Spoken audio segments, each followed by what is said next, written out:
절은요, 우리 개신교의 전통에 있어서 가장 크고 중요한 절기라고 해도 틀리지 않죠. 어찌 보면 성탄절보다도 사실은 더 중요한 절기가 이 부활절이라고 할 수 있습니다.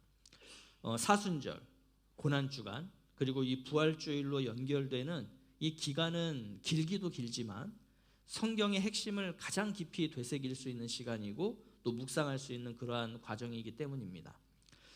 근데 안타깝고 아쉬운 부분들이 있어요. 그것이 뭐냐면 이 중요한 절기가 말 그대로 절기로 끝난다는 부분이에요. 절기가 지나고 나면 다시 성도들은 이전의 모습, 그 부활주일 이전의 모습으로 돌아가는 것들을 굉장히 많이 보게 됩니다. 그래서는 안 되겠죠. 제자들이 예수님의 부활 이후에 놀랍도록 변화가 되어서 그 예수님의 참 제자들로 또 복음을 전하는 자들로 살아갔던 것처럼 우리도 이 부활절을 기점으로 이전과는 변화된 모습으로 살아가야 하지 않겠습니까? 그러니까 이전과는 뭐가 달라도 정말 하나는 달라지는 모습, 그죠? 이러한 것들이 이 부활주일을 지나면서 우리의 삶 가운데 있었으면 좋겠습니다. 자, 그렇다면 예수님의 부활을 기억하고 기념하는 그 부활절 이후에 우리가 좀 그 이전과 비교했을 때 내가 이러한 부분들이 좀 달라져야 되는데 하는 것들이 있다면 여러분 그것은 무엇이라고 생각을 하십니까? 나의 어떤 부분을 좀 주님 앞에서 좀 변화된 모습으로 주님 앞에 이렇게 보여드리실 수 있겠습니까? 아직 그런 게 무엇인지 잘 모르시겠습니까? 그렇다면 오늘 본문 말씀을 통해서 이런 부분들에 대해서 좀 도전을 받으시고 이제는 더 이상 차일피일 미루지 마시고 오늘 내가 주님을 위해서 이 부분을 한번 바꿔보겠습니다, 이렇게 결단하고 다짐하는 우리 성도님들이 되셨으면 좋겠습니다. 오늘 본문에는요, 도마와 빌립이라고 하는 두 명의 제자가 등장해요.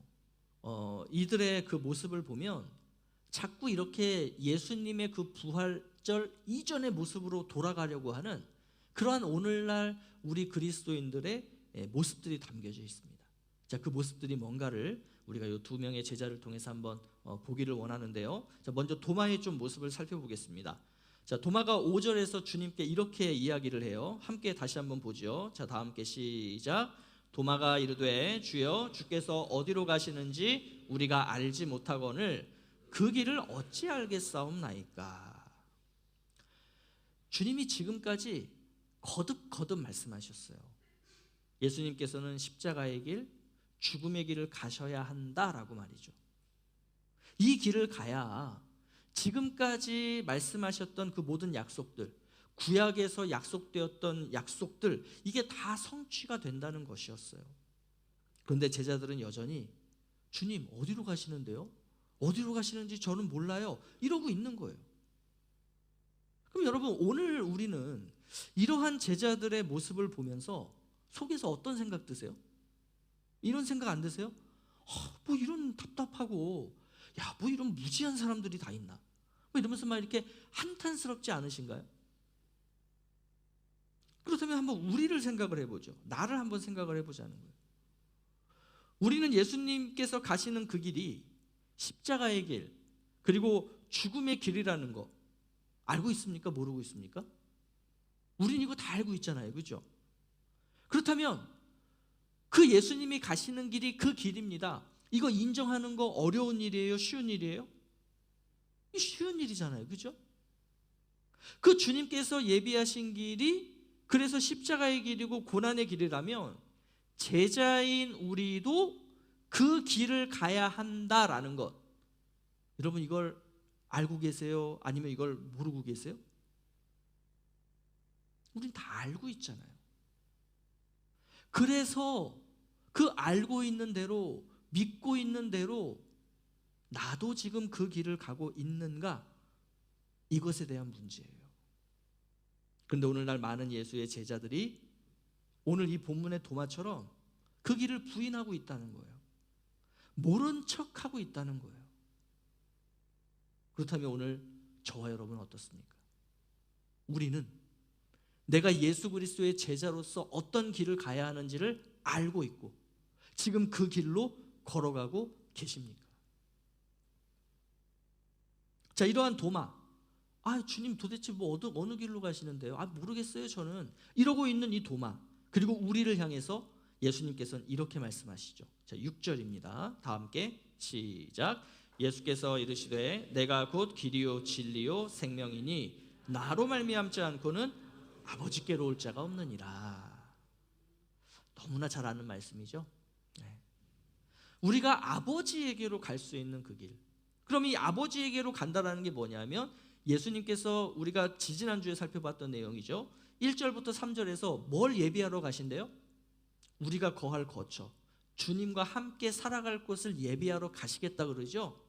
그곳이 어떤 곳이에요? 아버지가 계신 곳이죠. 그러니까 우리가 아버지에게로 갈 수 있는 길이 뭐냐?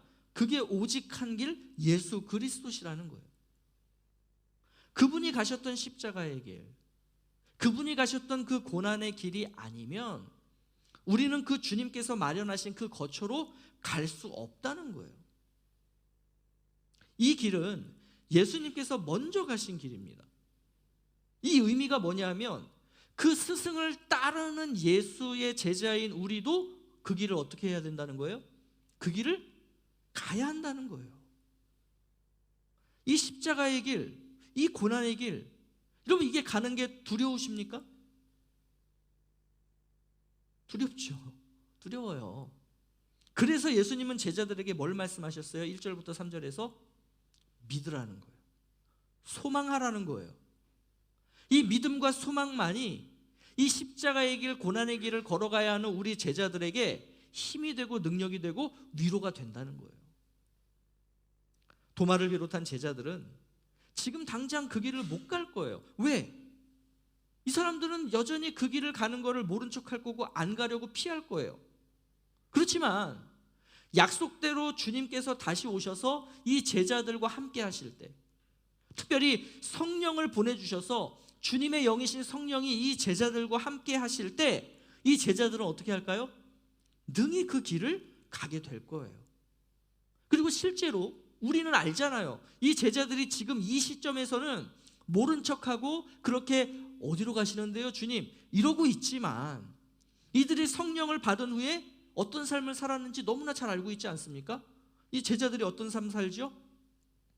이때와는 완전히 180도 바뀌어서 정말 그 주님 가신 그 길을 충실되게 쫓아가면서 복음 전하는 삶, 하나님의 나라를 세워가는 삶, 교회를 세우는 삶을 살아갔다는 것을 우리는 너무나 잘 알고 있잖아요. 그렇죠?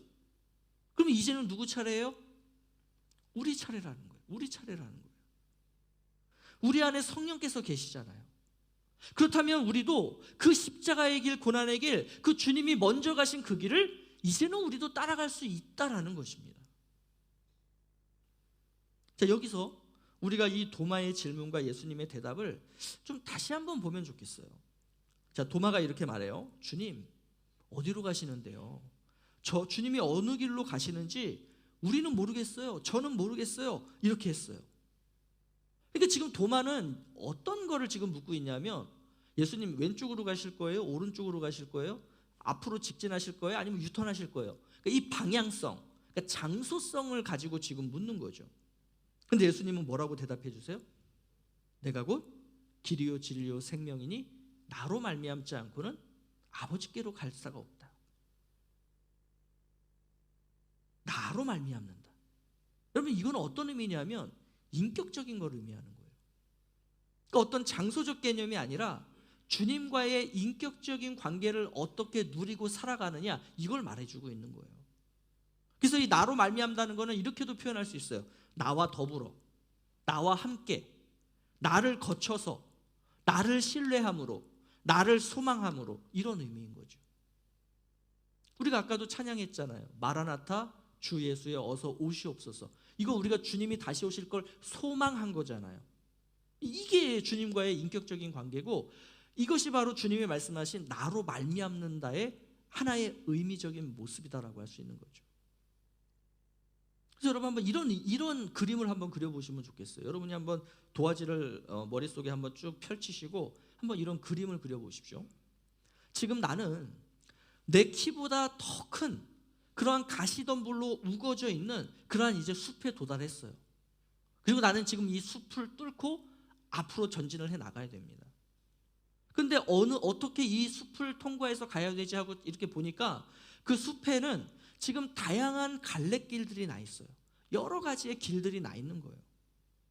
그리고 나는 이 길들 중에 하나의 길을 선택을 하고 그 길을 통과해서 이 숲을 지나쳐 가야 되는 것입니다.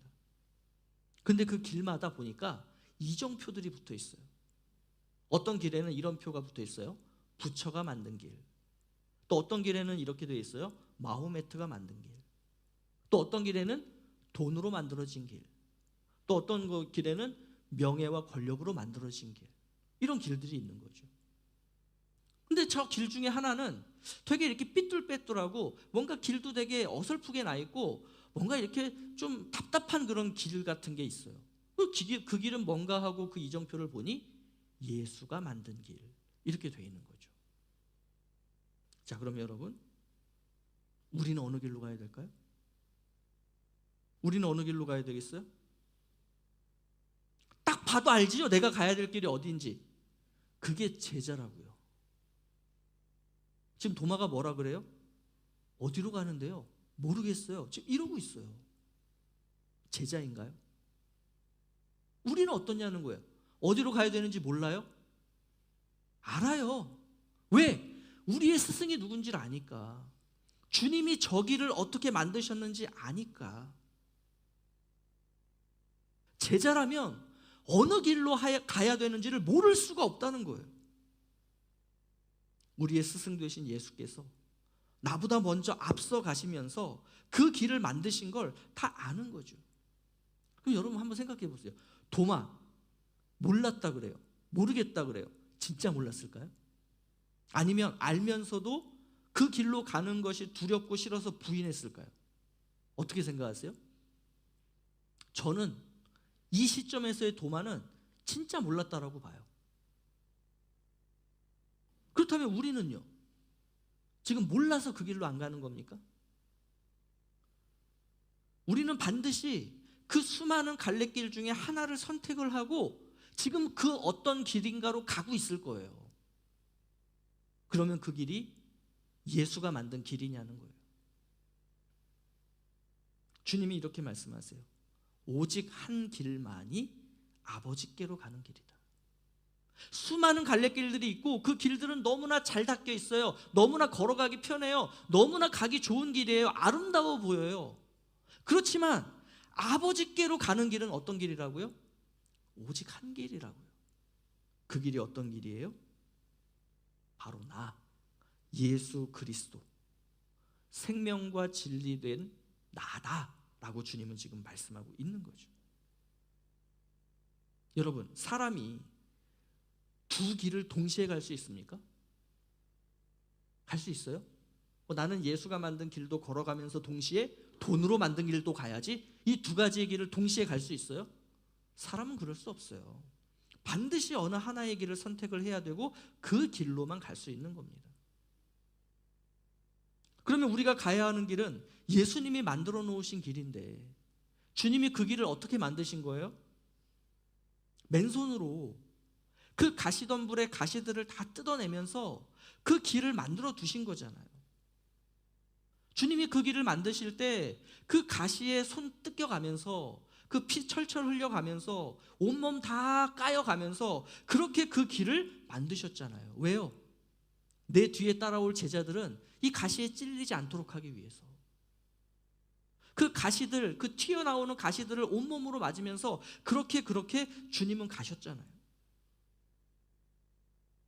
그 길만이 생명의 길이기 때문에, 그 길만이 진리의 길이기 때문에, 그 길만이 아버지께로 갈 수 있는, 하나님 나라로 갈 수 있는 길이기 때문에 주님은 기꺼이 그 길을 만들며 가셨잖아요. 이렇게 만드신 주님의 길이 무슨 길이에요? 그게 십자가의 길이죠. 근데 이걸 모른다고요? 이걸 어떻게 모를 수가 있습니까? 우리가 지난 사순절 또 고난주간 이 부활절을 보내면서 우리가 보았잖아요. 썼잖아요.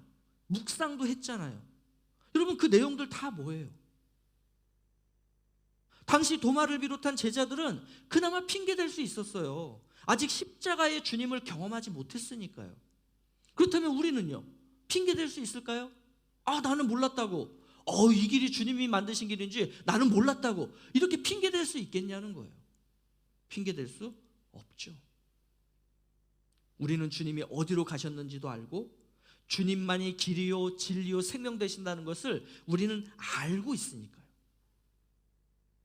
더 이상 이 도마와 같은 이런 답답하고 무지한 질문을 하지 않는 저와 여러분이 되었으면 좋겠습니다. 우리가 알고 있는 대로 이제는 그 삶으로 살아낼 수 있는 그러한 우리의 삶이 되기를 간절히 원합니다. 자, 이제 또 다른 제자 빌립의 질문을 볼까요? 자, 8절 말씀이에요. 자, 함께 보겠습니다. 시작. 빌립이 이르되 주여 아버지를 우리에게 보여주옵소서. 그리하면 족하겠나이다. 자, 빌립은 지금 주님께 아버지를 보여주시면 내가 믿음과 소망을 가질 수 있을 것 같아요, 이렇게 얘기하는 거예요. 그리고 그러면 족하다는 거예요. 자, 그러자 예수님이 뭐라고 말씀하세요? 자, 9절인데 또 함께 보겠습니다. 시작. 예수께서 이르시되 빌립아 내가 이렇게 오래 너희와 함께 있으되 내가 나를 알지 못하느냐? 나를 본 자는 아버지를 보았거늘 어찌하여 아버지를 보이라 하느냐? 여러분, 이 9절 속에 담겨져 있는 예수님의 심정이 느껴지십니까? 그냥 저는 이렇게 담백하게 그냥 나레이션 하듯이 이렇게 읽었잖아요. 예수께서 이르시되 빌립아 내가 이렇게 오래 너희와 함께 있으되 네가 나를 지금 알지 못한다는 거야?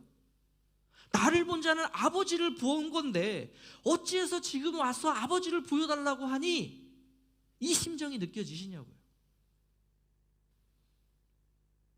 아버지를 보여달라고 하는 이 빌립의 요구에 왜 너는 내가 누군지 몰라? 이렇게 지금 반문하고 계시는 거예요. 그러면서 또 친절하게 또 설명을 해주세요. 뭐라고 설명하세요? 내가 바로 하나님이다. 이 빌립을 대표로 하는 제자들은요 이미 예수님을 만났어요. 자, 만난 정도가 아니죠. 지금 벌써 예수님과 한 3년이라는 시간을 동거동락해 왔어요. 여러분, 누군가와 함께 3년을 산다라고 생각을 해보세요. 함께 먹고 함께 자고 함께 이야기 나누고 하루 종일 그 사람과 걸어가고 생활을 하는 거죠. 그걸 3년을 해요. 그러면 이 사람이 누군지, 어떤 사람인지, 성격이 어떤지, 성향이 어떤지 알까요, 모를까요? 이게 사기꾼인지 정말 좋은 사람인지 알까요, 모를까요? 알죠. 그런데 예수님은 제자들이 여전히 자신을 잘 알지 못하고 있는 이 부분에 대해서 굉장히 섭섭하셨던 것 같아요. 그러면서 이 제자들의 그 무지함, 그리고 지금 예수님을 바라보는 게 아니라 지금 본질적이지 않은 다른 것들에 그 마음을 두고 있는 그들의 이 속셈을 보시면서 주님은 굉장히 답답해 하셨던 것 같아요. 자, 그러면 여러분은 주님의 제자로서 지금 몇 년을 살고 계십니까? 여러분은 빌립과 같지 않다라고 자신 있게 말씀하실 수 있습니까? 자, 어쨌든 이 빌립도요 예수님의 제자예요. 답답하지만 예수님의 제자예요. 그래서 주님은 또다시 이 제자에게 설명을 해주십니다. 왜요? 이제 마지막이니까. 조금 있으면 얘네들과 이별을 하고 작별을 해야 되니까. 그래서 주신 말씀이 뭐예요? 너희들이 믿고 따르는 나 예수가 누구인가? 다시 한번 분명히 설명할 테니 이제는 잊어버리지 말고 기억해. 이러한 주님의 의지가 담겨있는 말씀이에요. 그러면서 주님은 하나님의 본체시다고 말씀하세요. 주님이 하신 일이 곧 하나님의 일이었다라고 말씀하세요. 주님이 지금까지 말씀해 오신 말씀들이 다 하나님의 말씀들이었다라고 이야기해요. 따라서 예수를 보았다면 아버지를 본 거예요. 그러면서 충격적인 말을 하세요. 어떤 말씀하시냐면 이거예요. 이걸로도 믿지 못하겠다면 내가 지금까지 행했던 표적들을 보고 믿음을 가져라. 그럼 이게 왜 충격일까요? 사실 지금 이 말씀은 그 제자들 입장에서는 굉장히 자존심 상하는 말씀이에요. 왜냐하면 지금까지 예수님은 그 표적을 보고 믿는 믿음을 뭐라고 생각하셨어요? 어떻게 말씀하셨어요? 그 저급한 믿음이다. 그러면서 제자들은 우리는 그래도 저런 저급한 믿음을 가진 자들이 아니지. 왜? 우리는 예수의 제자니까. 이렇게 생각을 했다는 거예요. 근데 지금 3년 동안 동거동락한 이 제자들을 향해서 너네들 그렇게 나를 몰라? 그러면 차라리 그 저급한 믿음이라도 가져. 내가 지금까지 했던 표적을 한번 생각하고 그 표적 가지고 내가 누군지를 한번 믿어봐. 여러분, 이게 진짜 내가 예수님의 참 제자라고 생각을 한다면 굉장히 자존심 상하는 말씀인 거예요. 이러한 빌립과 같은 제자들의 모습은 결국 뭘 의미하느냐?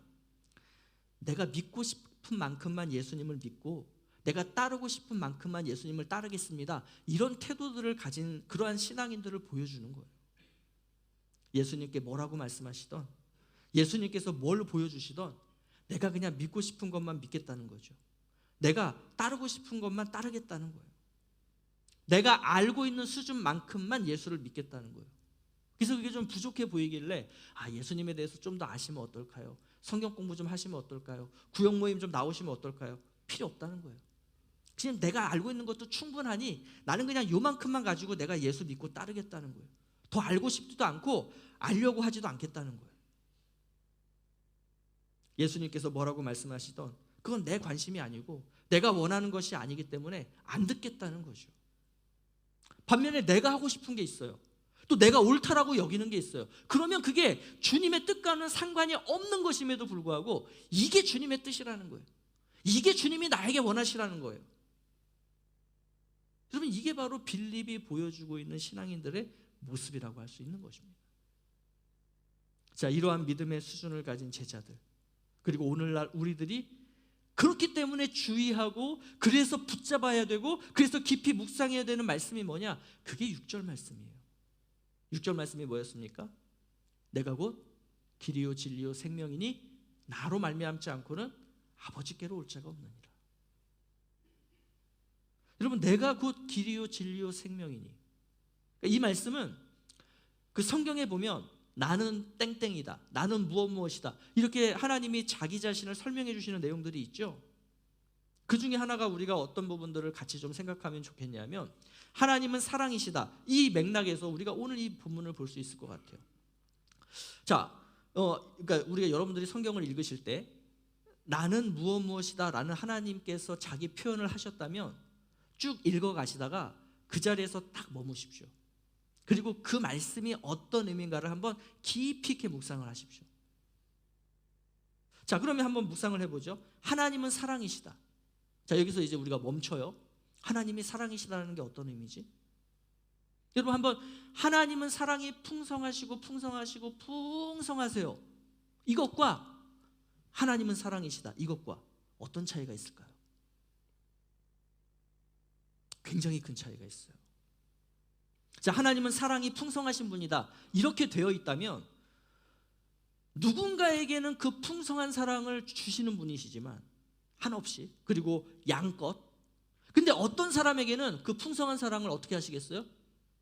안 주시는 분이 하나님이시다라는 의미가 담겨 있죠. 그죠? 왜? 하나님은 사랑이 풍성하시니까. 내가 주고 싶은 사람에게는 주겠지만 주기 싫은 너한테는 안 줄 거야, 이런 의미가 된다는 거예요. 그럼 한번 생각을 해보세요. 나라고 하는 존재는 그 풍성한 하나님의 사랑을 받을 만한 존재인가요? 그러니까 내가 생각할 때 그렇지, 내가 무슨 하나님의 그 풍성한 사랑을 받을 만한 존재겠어, 이러다 보니까 내 삶에 어떤 어려움이나 고난이 닥쳐올 때 뭐라고 생각하는 거예요? 하나님이 나를 사랑하지 않나 봐, 그 하나님의 풍성한 사랑은 나하고는 관계없는 건가 봐, 이런 생각을 한다고요. 이거 잘못된 거예요. 여러분, 성경은 하나님이 사랑이 풍성하신 분이다 이렇게 설명하지 않아요. 성경은 하나님을 뭐라고 설명합니까? 하나님은 사랑이라는 거예요. 이 말은 어떤 의미냐면 내가 사랑을 받을 만한 자격이 있든 없든 하나님은 그 사람을 대할 때 뭘로 대하신다고요? 사랑으로 대하신다고요. 그래서 내 인생에 어려움과 고난이 있지만 그것도 하나님께서는 나에게 어떤 걸로 주시는 부분인 거예요? 사랑으로 주시는 부분인 거예요. 야단을 치셔도 그 야단은 심판으로서의 야단이 아니라 나를 향하신 사랑으로서의 야단이라는 거죠. 마찬가지예요. 예수 그리스도는 뭐라고요? 길이라고요, 진리라고요, 생명이라고요. 이걸 왜 자꾸 내가 바꾸려고 그래요? 예수님의 길은 이런 길이군요, 예수님이 말씀하시는 진리는 내가 생각하는 이런 거겠네요. 예수님이 생명이라는 건 나한테 이렇게 생명이 되어주신다는 거군요. 왜 이렇게 자꾸 내가 예수님을 규정하냐고요. 왜 내가 예수님을 판단하고 그래서 내가 바라는 대로 예수님을 따르려고 하냐고요. 주님의 주님 되심은 내가 어떻든 변하지 않아요. 우리의 감정, 우리의 상황이 어떤가에 따라서 길 되신 주님, 생명 되신 주님, 진리 되신 주님은 변하지 않는다고요. 그래서 우리에게 필요한 게 뭐냐? 그 길이면 따라가면 되는 거예요. 그 진리, 말씀이 진리라고 믿는다면 그대로 우리가 순종하고 따르는 거예요. 예수님이 생명이다라고 말씀하셨다면 그 생명을 붙들기 위해서 우리는 살아야 되는 거예요. 그렇지 않으면 우리는 우리 소견에 오른 대로 내가 믿고 싶은 만큼만 믿으면서 살아가는 세속적인 그리스도인이 될 수밖에 없다는 것입니다. 그런 제자들에게 말씀하시는 거예요. 그렇게 못 믿겠어? 그렇게 이 길을 못 따라가겠어? 그러면 표적이라도 보고 믿어라. 여러분, 얼마나 자존심 상하는 이야기입니까? 예수님께서 승천하신 그 이후의 시대를 살아가는 사람들, 그게 우리죠. 여러분, 우리는 주님 다시 오시면 그 주님과 함께 그 완전한 하나님 나라에 가서 살게 될 것이다, 이거를 소망하는 사람들이라고 우리가 지난 1절부터 3절의 내용에서 그거 나눴죠. 그러면서 우리가 함께 또 나눴던 내용이 뭐냐면, 그러면서 동시에 이미 이 땅에 임한 하나님의 나라를 우리는 누리며 또 우리의 삶을 통해서 그것을 세상에 보여주는 삶을 사는 사람들이다, 이런 이야기도 했어요. 여러분, 이 삶이 뭐냐? 이게 바로 길이신 주님을 통해서 하나님께로 가는 그러한 삶인 거예요. 그리고 이걸 우리가 십자가의 길이라고 표현하기도 하고, 주님 주신 십자가를 지고 나도 지고 가는 그러한 삶이다라고 표현을 하는 거죠. 그렇다면 이 삶이 쉽겠습니까? 어렵겠습니까? 어렵죠. 힘들죠.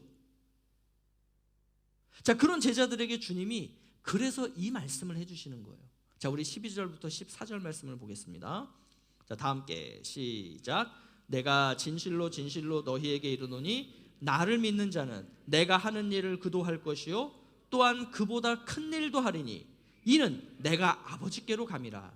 너희가 내 이름으로 무엇을 구하든지 내가 행하리니 이는 아버지로 하여금 아들로 말미암아 영광을 받으시게 하려 함이라.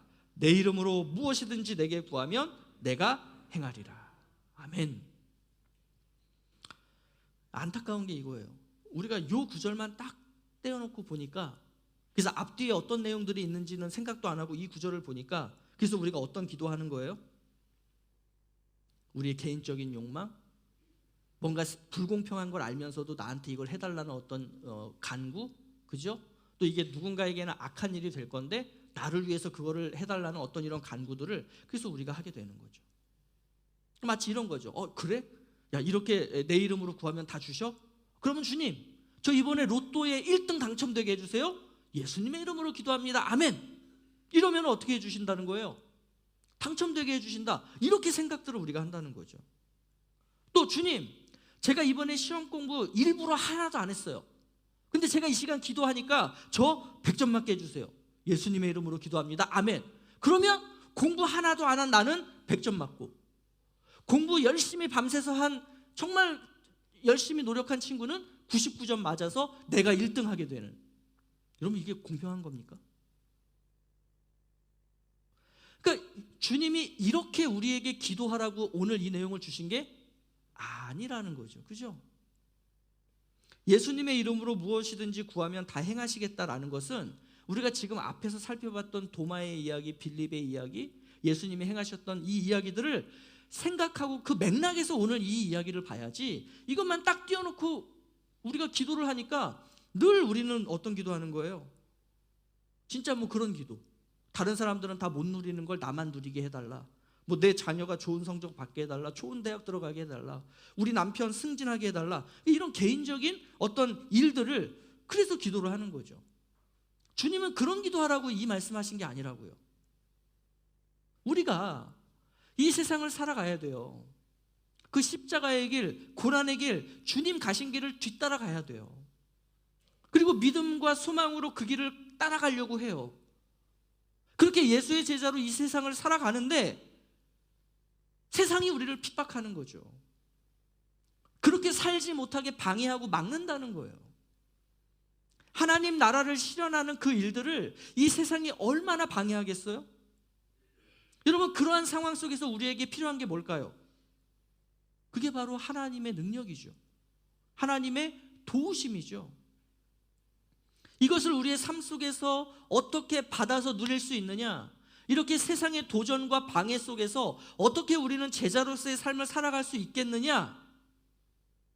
예수님께서 하신 말씀, 그리고 행하신 그 일들, 그것을 우리 제자들도 똑같이 해나가야 되고, 심지어 그것보다 더 큰 일들을 너희들은 할 수 있어, 이렇게 주님이 말씀하셨는데 어떻게 우리가 그 삶을 살아갈 수 있겠냐는 거죠.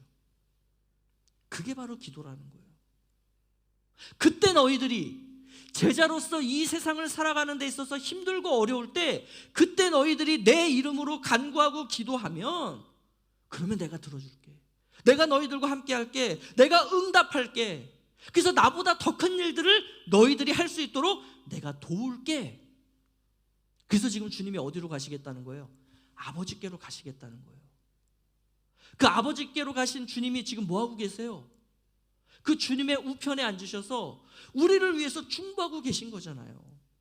우리는 그것을 바라보고 믿고 소망하기 때문에 오늘 이 길이 힘들지만, 어렵지만 뭐 하는 거예요? 기도하는 거예요. 예수 그리스도의 이름으로.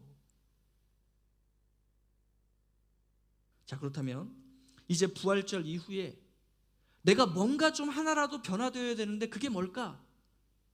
우리의 삶이 무엇인지 여러분 분명해지지 않으셨어요? 아직도 모르겠어요? 어디로 가야 되는데요? 아직도 모르시겠어요? 길이요, 진리요, 생명 되신 예수께서 가셨던 그 길을 따라가는 거예요. 그 길이 뭔가? 지금부터 열심히 성경 공부하시고 열심히 말씀 묵상하셔서 내가 가야 할 길이 뭐고, 내가 변화되어야 할 내 삶의 모습이 무엇인가, 주님 앞에서 해답을 찾으십시오. 이 길은 그렇지만 우리의 힘과 우리의 능력으로는 쉽게 갈 수 없어요. 반드시 어려움이 있고 반드시 힘듦이 있어요. 부침이 있어요. 버거움이 있어요. 외로운 길이에요. 그렇기 때문에 우리는 예수 그리스도의 이름, 예수 그리스도의 능력을 우리 주님께로부터 받아야 되는 것입니다. 우리가 하나님 나라를 이 땅에 나타내 보여주려면 그 하나님의 능력을 절대적으로 덧입어야 하는 거예요. 이럴 때 예수의 제자들이 해야 하고 또 할 수 있는 게 뭐냐? 그게 바로 예수의 이름으로 기도하는 것입니다. 길 되신 주님을 따라가는 게 아직도 망설여지세요? 이제는 결단하시기를 바랍니다. 주님을 따라가는 삶이 버거우세요? 예수 그리스도의 이름으로 기도하시기 바랍니다. 그래서 이 주님의 능력을 이 땅에 나타내며 그 이미 임한 하나님의 나라가 얼마나 아름답고 놀랍고 좋은 것인지를 이 세상 사람들에게 보여주고 알려줄 수 있는 그러한 예수 그리스도의 참 제자들, 그 주님이 만드신 길을 따라가는 그러한 제자들의 삶을 살아가시기를 예수 그리스도의 이름으로 축복합니다.